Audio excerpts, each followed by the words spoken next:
Today we're going to cover the basics of visual storytelling with a video camera. We'll give you 2 real-world situations where we follow a character and 2 where we conduct an interview. We'll talk about perspective, framing, camera movement, exposure, and white balance. After you've decided what you want to shoot, you first need to determine your perspective. How do you want to visualize your scene and the characters within it? For our first example, we will be following Harrison outside. This perspective is neutral, straight on and at an even level. What happens when we lower the camera and angle up? Now he looks more powerful. What if we raise the camera above Harrison? Now he looks more vulnerable, as if we are spying on him from above. Let's follow him as he moves toward the elevator. We can follow him from a neutral perspective, or we can get into his head and show his point of view. Because Harrison is walking toward a specific destination, we need to maintain the direction in which he is walking. This is called screen direction.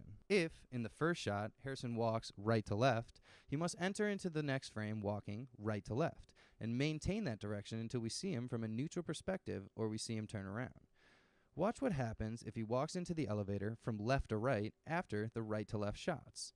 Our understanding of space is confused because the screen direction is not maintained. Now, let's see what happens when we maintain screen direction and he moves right to left from the hallway into the elevator.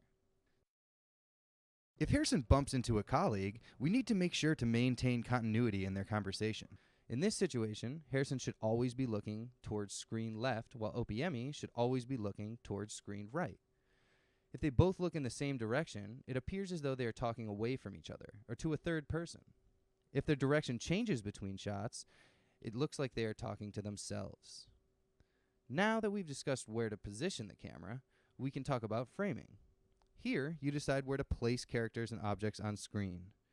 To achieve the most balanced and pleasing image, follow what is called the rule of thirds. Divide your frame into thirds along the horizontal and vertical axis. Placing key characters or objects along these divisions directs the audience's eye to them and offers the most balanced framing. We've set up an interview with Harrison. If you're thinking about doing a 2-camera setup, consider these 2 basic rules. We need to make sure Harrison is looking in the same direction in both shots, so we place both cameras on one side of the interviewer.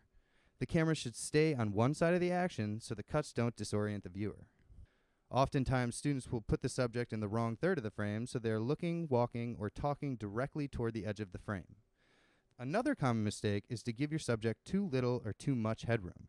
If there is too much headroom, it looks like your character has his or her head in the clouds. If there is too little headroom, the character can look squished and awkward in frame.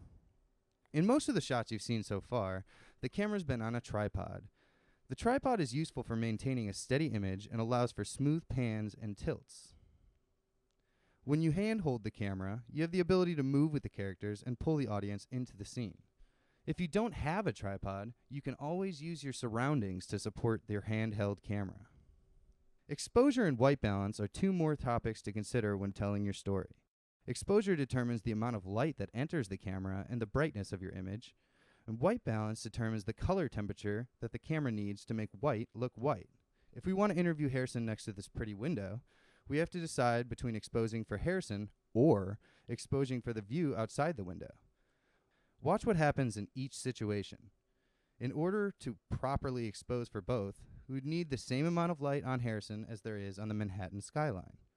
Because this is difficult without professional lights, we'll have to let the skyline blow out and lose all the detail through the window. That's it for camera basics. Now go shoot!